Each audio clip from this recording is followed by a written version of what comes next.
Student at the Stanford Graduate School of Business. Prior to that, I spent about 9 years in open source hardware and software product development and business development, working across Asia and the US. And I've been interested in blockchain and cryptocurrencies probably since the first time I read the Bitcoin white paper in 2011. And over the last year at Stanford, one of the things that myself and a few other co-founders have done is we've put together something called the Stanford Blockchain Collective, which now is about 500 members, engineering school, business school, and law school. Just a group of students who are really enthusiastic about blockchain, have a lot of in-depth conversations. So I've been working on that. In addition, part-time I've been working on the U-Network project, which is a decentralized protocol for publishing and valuing online content, and happy to talk more about the details of that if anyone's interested. Good afternoon, everyone. My name is Tim Byun. And first of all, I would just like to say thank you to our prior speaker. From Fenwick. I thought, it's tough to talk about regulatory issues, but that's what I started my career with. I was a bank regulator for the FDIC and the Federal Reserve Bank, and then I joined Visa, the Visa card company, as their AML officer. And so the prior speaker highlighted Fenwick's framework. I think all of you, if you follow that framework, you're already in great hands. How I came across blockchain, Bitcoin, is actually nothing like this. I was scared to death about it as the AML officer of Visa, right? So I knew all the bad headlines, the black marks. And so that's how I found out what Bitcoin is all about, what it is. But it was really until a friend of mine gave me one Bitcoin Saturday at midnight in January 2014, so not many years ago. But as soon as I downloaded a free app on the App Store, and he sent me a Bitcoin, and it went ding, I said, wow, this is actually pretty powerful, and it might have some legs. Coming from my background with the Fed and Visa, I thought it could be used as a payment protocol, as a funds transfer network. And so that's what caught my eye, and fortunately, I've been in the space since then. Great. Thanks, everyone. So, my name's Chris Groshong, by the way. I am the president and founder of Coinstructive, a boutique consulting company that helps startups as well as enterprise companies navigate the blockchain space. We're based out of San Diego, and it's a great pleasure to be here today. I actually traditionally have a background in healthcare and made the jump over in 2015 to start my own company. I saw that this was the future. Everything else moved at the speed of the internet except finances, and for me, this was going to be a revelation and a industry that was going to overtake so many other industries, or at least be complementary to as many of these industries as possible. So, Ben, with your experience in the past working with enterprise-level companies, not only small to medium enterprise, but also large enterprise type companies, what do you think are some of the challenges that incorporating blockchain technology into the stack or their existing practices are these companies going to see as they try to? Sure. I think the biggest challenge that incumbents face is, if you look at blockchain, it's very disruptive. It creates like a lot of different business models for operating, especially in financial services. So I think the most challenging thing with any emerging technology emerges is how existing companies, how they develop this technology within the organization. If you look at a lot of studies that have been done on disruptive innovation, a lot of the focus is on making sure there's very, very high level executive support for whatever business model that's being developed. And you have to somehow isolate that from the rest of the business. And so what a lot of large organizations have done traditionally in the past is they've either spun out these divisions or they've spun them out internally. Like if you look at the way a company like Alphabet is organized, they have very separate business units that have their own P&L.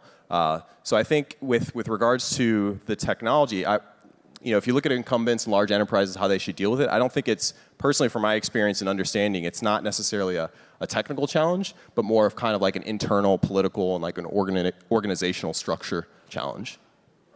Great. Tim, in regards to that same kind of line of questioning, can you, now OKCoin, right, has its feet in both the US and in Asia, is that correct? And helping to operate an exchange, what do you see as some of the challenges around these corporations implementing blockchain technology? Well, first of all, we have not launched our U.S. Business yet. It's probably about a month or 2 months away. You heard it here first. So OKCoin is active in Asia as well as throughout the world.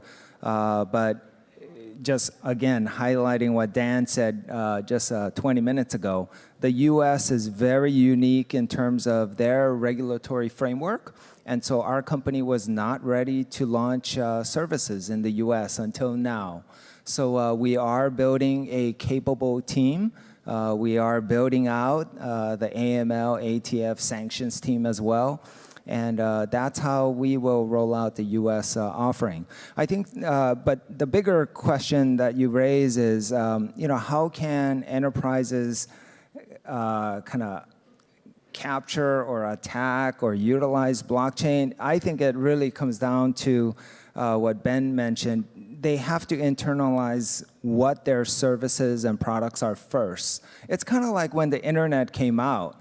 Is it going to replace your business? Is it going to take you over?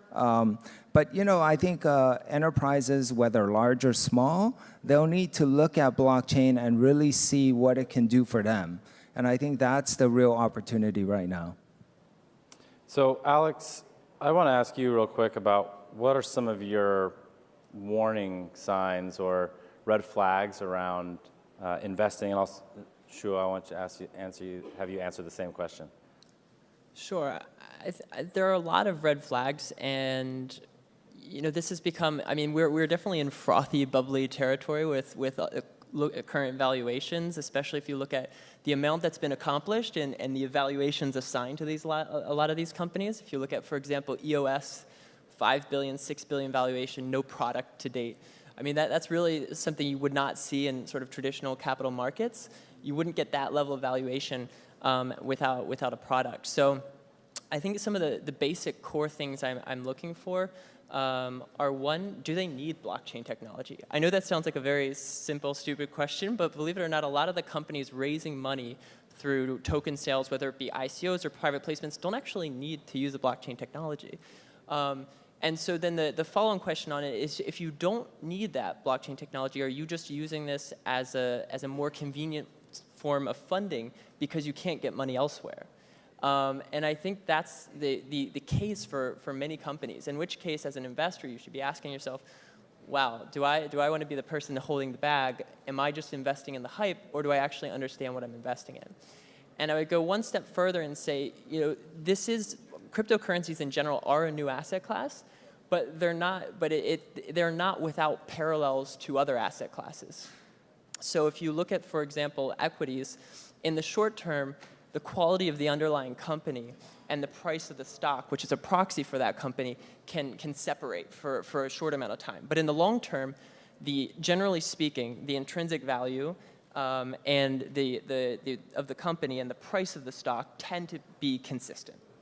And similarly with blockchain, you want to look at is the underlying technology, but in the case of these blockchain companies, a lot of them aren't profitable, right? So I can't use a PE ratio as I would with equities or with other financial instruments. But there are core fundamental things you can look at, such as the team, such as the quality of the technology and the other underlying protocol, such as the community. And to sort of be helpful and to all of our audience and give actionable things that they can do, when you're looking at the team, go check out their LinkedIn. Check out their GitHub. Have they published anything on GitHub? When you're looking at their technology, if you're not a coder or a programmer, If you are, that's great. You can directly look into their protocol and understand what is the unique value proposition they're bringing. If they're not, you should at least look, are other people investing in it? Are there big name people I know who have invested in it? And third, in terms of community, join their Telegram community. Because at the end of the day, if you have a technology that nobody uses, it's useless, right? If Bill Gates kept the computer in his garage, and Microsoft would not become one of the biggest companies in the world. So I think it's critical to have the community to support that underlying technology. And so the long-term value proposition of blockchain and the blockchain companies is inseparable from the community and the user base, which implies its long-term adoption. So if you don't mind, before I talk about kind of the warning signs, I want to take a step back and talk a little bit about how we even identify opportunities, especially since a lot of the companies we look at are in the enterprise space. So I think Ben and Tim already did a great job of talking about some of the enterprise side opportunities. And I like to break it down into kind of depth of involvement, because I think as a large company, usually when you're considering working or doing any work in the blockchain space, obviously at a very surface level, you could work with a consulting company, whether it be a boutique firm or one of the largest firms like Deloitte or like IBM. You could do a consulting project for someone else to tell you what to do in this space. Or you could be a little bit deeply involved, like have a partnership with a startup or directly invest into a startup. And obviously the deepest way of getting involved is actually doing that work internally yourself, whether in the form of R&D or doing converting your products and services in that manner. And so that's kind of the same way that we think about startups as well. So when we start to identify opportunities, we really want to start by looking at where some of the biggest opportunities, especially for collaboration with some of the largest corporates, lie. If we just actually look at top Fortune 500 companies, and let's just say take the top 15, I think you would be surprised out of the top 15 just how many companies don't have any public ongoing partnerships or collaboration with blockchain companies. So actually, if we take top 15, there are only 2 companies that don't have any public disclosed ongoing projects within the blockchain space. Now, blockchain obviously is very different than tokens. And when you take a decentralized application and you add a tokenized element to that, then that becomes a whole different nature. And if you look at the same top 15 Fortune 500 companies, then you'll find that only 2 of them have any ongoing involvement with a blockchain startup that is tokenized. And so as we are looking at this space, it is important for us to think about where does the underlying technology stand, and obviously whether or not a tokenized model makes sense. And so I actually really like how Alex broke it down to, well, these are the things to look for. And we very much think about it the same way. If you had taken away the word blockchain and you just look at it as a fundamental business, does it make sense? As any startup, really at the end of the day, there's only 3 things that you need to do well. You need to raise money, make money, and hire people to make money, right?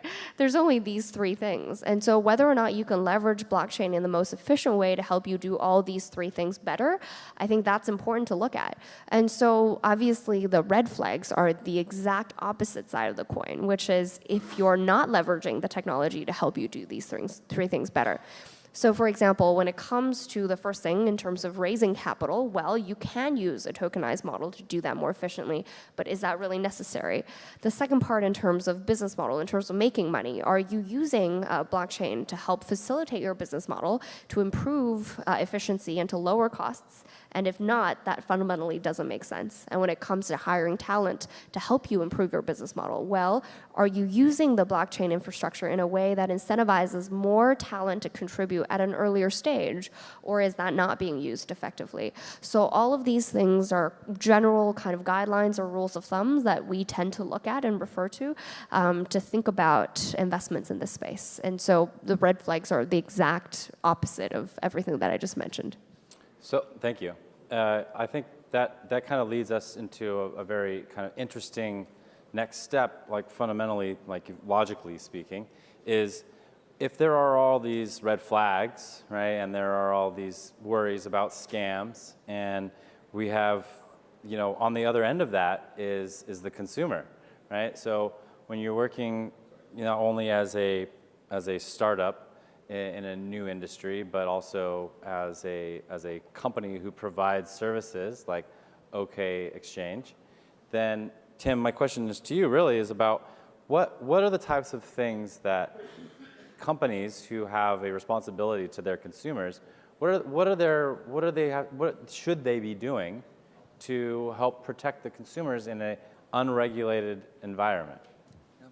Well, there's many ways, and probably even more is needed. But number one, I think what OKCoin wants to do is build a trustworthy, reliable, safe, exchange-traded platform. We want to be respectful to our customers. We have installed 24/7 customer service over the phone, internet, ticket system, as well as chat. We may not be the best, and we still need to improve. But I think taking care of customers goes a long way in that.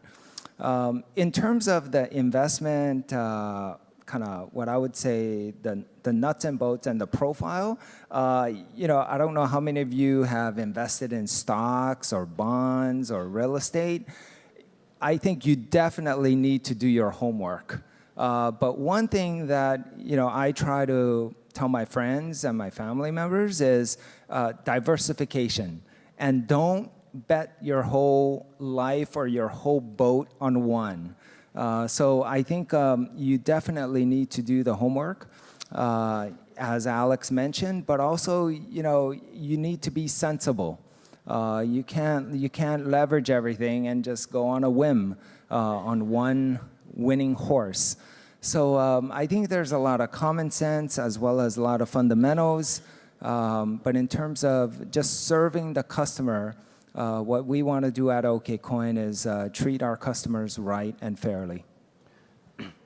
Great. So one quick thing I was hoping that you were going to touch on was the announcement that OKCoin or OK Exchange made about what they were doing with the recent announcement of the bug in the ERC-20 smart contracts. And I think, so if people haven't heard, maybe you could briefly describe what the stance and the position was?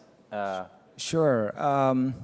And my engineers could probably talk more in detail, but at a high level, basically we saw a bug in, I think it was just one issuer or one class of tokens.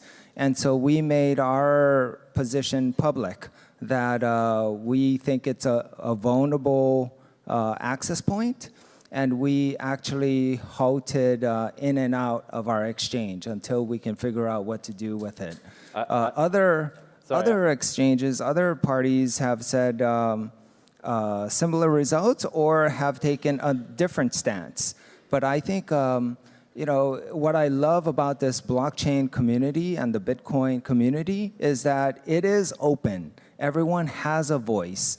And so we thought that it was a service for us to just let the community know. And then they can make a choice. If you still wanted to trade, I'm sure you could find other exchanges where you can go and put your coins and trade.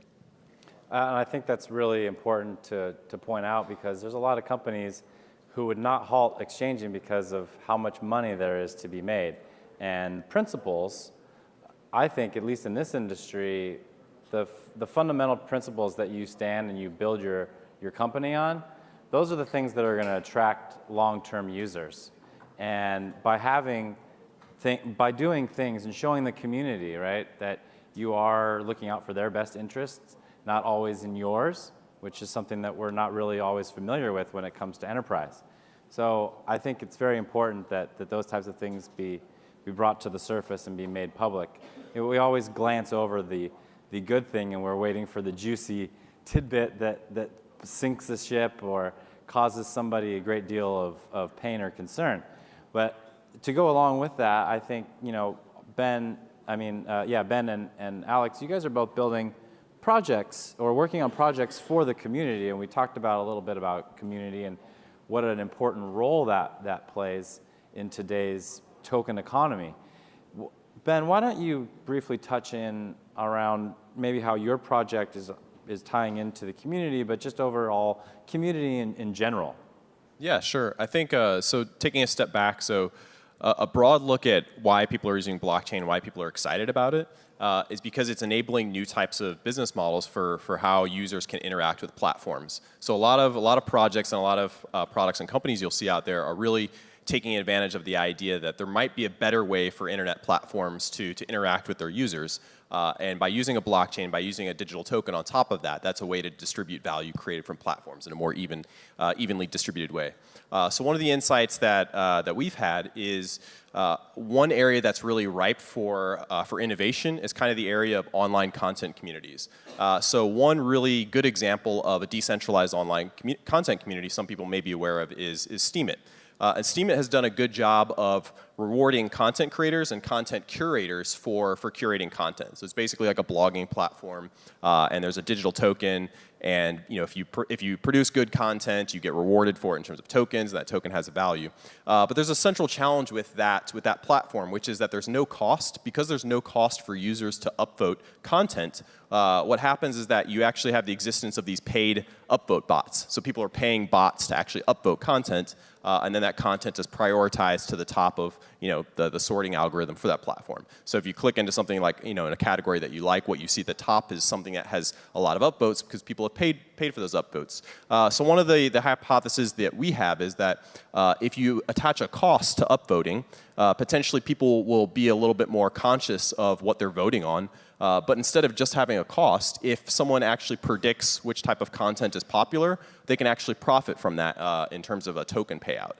So that's the project that we're working on, is kind of a decentralized protocol that can actually be used to value online content and can also be used to publish online content. So we're looking at it as kind of an improved version of Steemit. And what's important in all of these projects is really incentivizing and rewarding users and rewarding a community for interacting with their platform. So instead of having the traditional models of today where internet platforms kind of provide services for free to users, and then they monetize a majority of that data, I think what you're seeing with a lot of projects out there, including ours, is this realization that by using digital tokens, you might be able to create fairer economies for users to interact with these platforms. Yeah, I think that you've touched on the core of what we should all be doing, which is creating value for the community and solving pain points. Yeah. In our case, we're trying to solve two pain points. One is cross-chain transfers, meaning you can go directly from an altcoin on one chain, like Mobi on the Stellar chain, for example, to another altcoin like EOS on the Ethereum or the ERC20 chain. And being able to go from point A to B with one click instead of needing to first convert to Ethereum or first convert to Bitcoin is the first pain point that we've solved. And the second one is basically being an arb fund, an arbitrage fund for the people. So arbitraging out the price differences between exchanges and giving the price savings to the user in the form of best execution. So there are over 1,000 cryptocurrency exchanges, some small, some very large. But there are price differences between the different exchanges because a lot of them are centralized in nature, meaning the bids and the asks derive from those individual exchanges. So we are basically arbitraging out the price differences and rerouting to the best execution and giving that price plus a transparent 0.05% fee, which is how we make money, to the user. So I think what Tim and his company has done is really admirable. I think that there is not enough transparency and not enough spotlights on all the technology issues that are currently going on in the space. So I would like to say thank you to Tim, and I also want to build off of one other point, is that diversification is considered the only free lunch in investing. So in addition to not investing all your money in just one coin, don't invest all of your money in cryptocurrencies in general. Because as we've seen, there's a super high correlation between the different cryptocurrencies, which should actually be a warning sign to investors in general that the currencies are going up and down together regardless of their individual merit. So that's a warning sign. So as your take-home piece of advice, there's a lot of potential here. but don't invest all of your money in one coin, and don't invest all of your money in just cryptocurrencies in general. Well, actually, the whole cryptocurrencies market is highly correlated with the stock market as well, right? And so the takeaway is really exactly on Alex's point. It's even bigger than that. It's important to think about what true diversification looks like, kind of in an extension to Tim's point. So I got a warning that we only had a few minutes left, but I feel like we kind of got started late. So I'm gonna try to push this as long as I can. I hope it's okay with you guys. So one of the things that I wanted to definitely touch on was, Tim and Ben, maybe you can talk a little bit about some of the difference between the U.S. markets, the U.S. and the EU markets versus the Asian markets. Sure, and this is probably kind of continuing on the last speaker's point of view of the U.S. has actually taken a very, I think, proactive stature. We forget how long ago FinCEN came out with the convertible virtual currency guidance. That came out in March 2013. So I think it was very early. I think it's actually commendable. I just don't think that, even though I love Bitcoin, to me, it's not a currency yet. You know, you, me, my wife, we're not that comfortable using Bitcoin to buy goods and services or to pay each other that easily yet. I hope it's coming. I hope it's coming soon. But to me, it's not a currency yet. To me, it's more of a digital asset. And that's why I work for an exchange. You can trade in those digital assets. You can speculate, hopefully sensibly, in those digital assets. You know, the last speaker talked about, is Satoshi going to be disappointed that there's so many financial intermediaries today? I think so, because his vision in the white paper was a peer-to-peer payment system, right? But we're not there yet, and I hope we get there, but we're not. So, you know, I think where we are today is, fortunately, we live in the US. It does have a clear regulatory framework. Many other countries, such as the EU territories, they're still taking a wait-and-see approach. Some other countries, a little more progressive, like Malta, Gibraltar, Swiss, they're being more proactive, and they're laying out what I would call maybe a 2.0 regulatory framework, especially on ICOs. They're taking the proactive step of defining utility versus security tokens. Huge, you know, topic for discussion even later. You all know what our SEC chairman has said. He has not seen an ICO token that is not a security. But other countries are taking what I think is a little more proactive view, and they're putting that on paper. They're getting their legislatures to pass it as a bill. They're talking to their regulators and enforcing it as such in that framework. So I think it's very exciting times. It's different.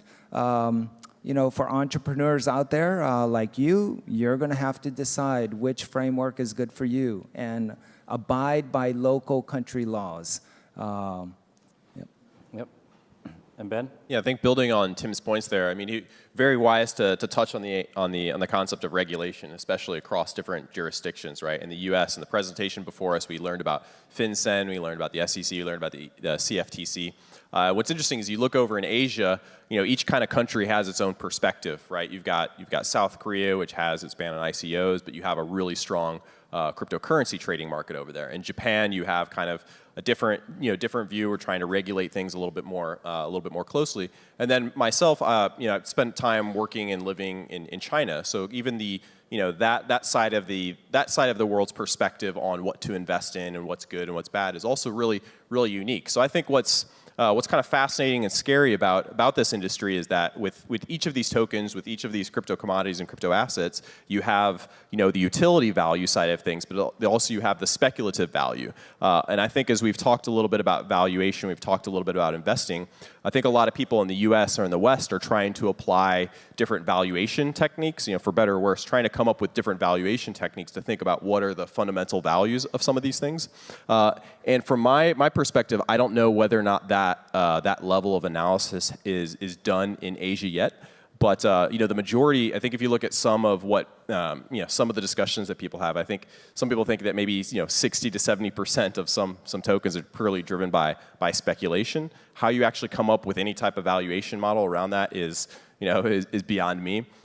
So I think what you're seeing in Asia and somewhat in the West is there's a lot of momentum trading. There's a lot of people who understand that the market is driven by sentiment, is driven by psychology. But at the same time, you have a lot of people, great universities around the U.S. really trying to dig in, even in industry as well, trying to dig in and see how you can actually come up with different techniques for valuation. You've got the equation of exchange, MV equals PQ. You've got other things going around, cost of computation. So it'll be interesting to me to see globally whether or not everyone will kind of merge in on one type of valuation metric, or whether or not it's going to be distributed. Some people will continue to invest in things because of the momentum trading value, or whether or not different cultures will kind of focusing on one area. So I think just to summarize that, I think what's really interesting about this entire industry is that people haven't yet merged on one type of mentality for valuing things. And that presents a lot of interesting opportunities for arbitrage, but it also prevents a lot of opportunities for improvement. It also provides a lot of opportunities for people who are smart and care about this industry to think through these deep questions and try to come up with something of value. Thank you. So we're going to wrap this up. I'm going to do a quick little last pass through the panelists here and give everybody a chance to say their final thoughts. And we're going to have them answer this one last question too. So since we've had today a lot of speakers talk about a lot of different verticals, everything from healthcare and insurance to, you name it, right? We understand that this blockchain technology is going to affect pretty much every industry that we can think of nowadays. So with that in mind, where do you see the biggest opportunity for and the deepest impacts to take place? And then any final thoughts that you want to have? Jen? I guess I'll start. Yeah, sure. Earlier, one of the questions that Alex raised was, when do you figure out whether or not it makes sense to use blockchain? And so there is a principle that I'd like to go by to think about whether or not it makes sense to use blockchain.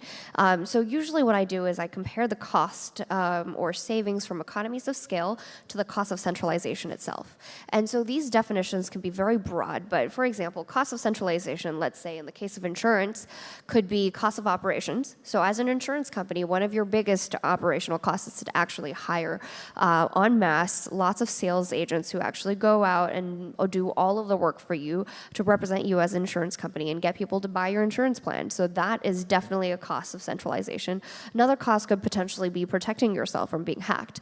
And so if you think about all of these different costs of just being a centralized entity and you compare it to just the economies of scale that you can gain from this, and you try to compare the two to see if it makes sense to have a decentralized model, I think that's usually a good rule of thumb to go by to check. So in terms of where we stand now, a prime example of when not to use blockchain is when it comes to supercomputing. So if you're a corporate, like a large enterprise like Google or Facebook, and you have your own data center, we haven't really reached a place where our computers can do asynchronous computing. So what that means is just that one computer can do all of the work, and if you have a bigger computer, it could do more work. But if you have 10 small computers together, you can't get them to compute the same data set together synchronously.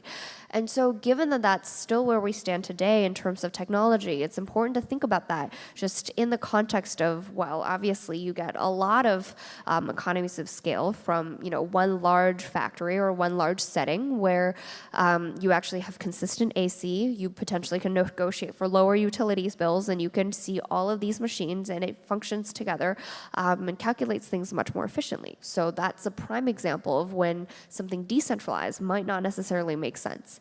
And so just talking very broadly, I think as you start to explore potential opportunities to start a company or even just look at investments in tokens, it's important to think about where the technology stands in terms of timing. And so to come back to your question of prime opportunities, I think in terms of how we think about it, especially because we look mostly at enterprise, I think the biggest opportunity in the short term is really at an infrastructure or platform protocol layer. And the reason why we think that is because a lot of the applications that we look at, usually when we ask the founder or we ask the CTO, you are going to use X protocol or you need access to certain databases for processing your information. How are you going to do that? And the answer that we get is, oh, we're going to collaborate with XYZ and we're going to help them build their protocol to build it together. So then our reaction is, okay, then in that case, why don't we invest in XYZ first? And that way we can get there faster since they get your help as well. So I think that's definitely the first place where a lot of the opportunities are going to be, but I also am confident that in the near future, the actual platform beyond kind of application layer is going to be ready as well. I think the key word for 2018 is adoption. We're talking about all these implications and applications in different industries, but if we take a step back, as Tim mentioned, there's still blockchain 1.0 is peer-to-peer payment system.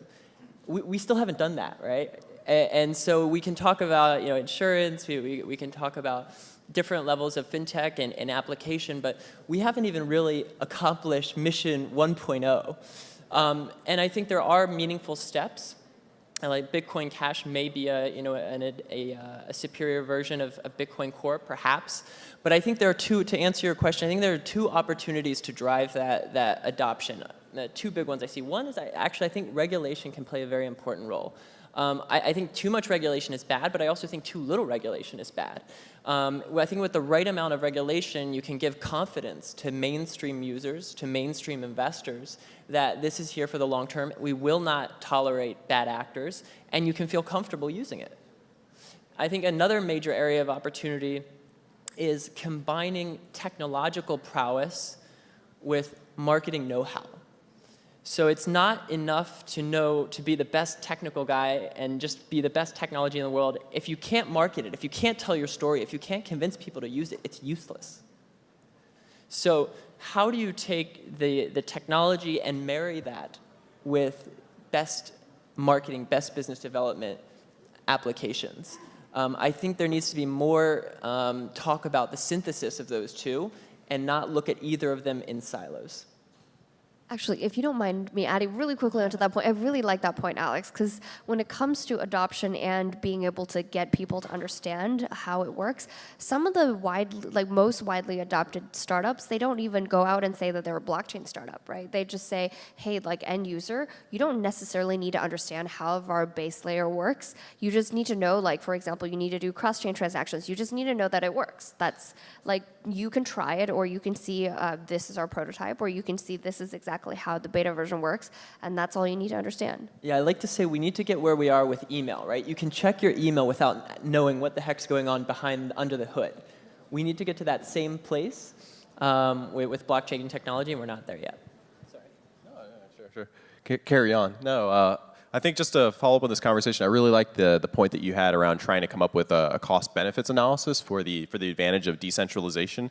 I think as you look at how you develop a framework to consider what's an opportunity for using a blockchain, you really have to contextualize what are the advantages of the decentralized approach versus centralized approach. And if you look at essentially what blockchains are, like distributed shared ledgers that are protected by cryptography, one specific area that you can look at is if you're looking at a particular application or a particular industry in which trust is a problem, centralized trust is a problem, then blockchains could be a good solution because the data is immutable, it can't be changed by a third party. So that's one bit that you can put in your mind. Another bit you can put in your mind is kind of the idea that in blockchains, because you use asymmetric key cryptography to establish identity, people can actually they basically own their own identities, they can own their own data through the existence of private and public key pairs. So any industry in which users or communities could benefit from having custody of their own data, and potentially monetizing that data is really an interesting use case, right? And that goes across healthcare. It could go across social media data. It could go across a lot of different industries. So that's another really interesting use case there, which is any industry that could potentially benefit from users actually owning their data. And they're able to own that data because of the inherent characteristics of blockchain technology, asymmetric key cryptography. So that's on those kind of like the technical point of view. The different point of view, I think, which is really interesting is kind of decentralization inherently is kind of this way to incentivize a community to kind of mobilize around some type of concept. And with a digital token or digital currency, you're actually providing like a financial incentive for users to kind of join a new platform and kind of work against the incumbent. So if you look, traditionally, if you look before, let's say, in 2015, for example, if you would have asked anyone to invest in a company that would compete with AWS, everyone would probably laugh you out of the room. But then you had Filecoin come out and say, hey, we're going to create a new type of file storage service, and the way we're going to actually incentivize, the adoption of hardware and adoption of users is through the existence of this token, of this coin. So you have a lot of investment in that project, and you have a lot of interest in that project, and that would have basically been impossible without this concept of some type of token or some type of financial object that could incentivize a group of distributed community members to kind of mobilize around. So I think that's a really interesting kind of third part of the framework to think through. Is any example of an industry which is dominated by some centralized incumbents or platforms which could be overtaken or overrun by a community of users. So I think those are three interesting things to me that I think about. I'm just fortunate that there's a lot of smart people on this panel as well as in this room. I don't know what the big winners and the big opportunities are, but I do know that they're out there. And I just get the feeling that we have not, as a whole, seen who the Amazon or the Google or Apple or Facebook are of this blockchain world. It could be, I think, sincerely, an entrepreneur out there. Even though we might be the incumbents or we already have a business, it doesn't mean that we're going to continue to survive and thrive. I think, just like what you said, it could be a newcomer. And so I think that is the biggest opportunity at hand right now. Great. Well, big round of applause for our panelists today. Thank you very much. And I think we have another speaker coming up on stage in a second. So thank you, everybody. We're going to switch over. We'll be right back with you.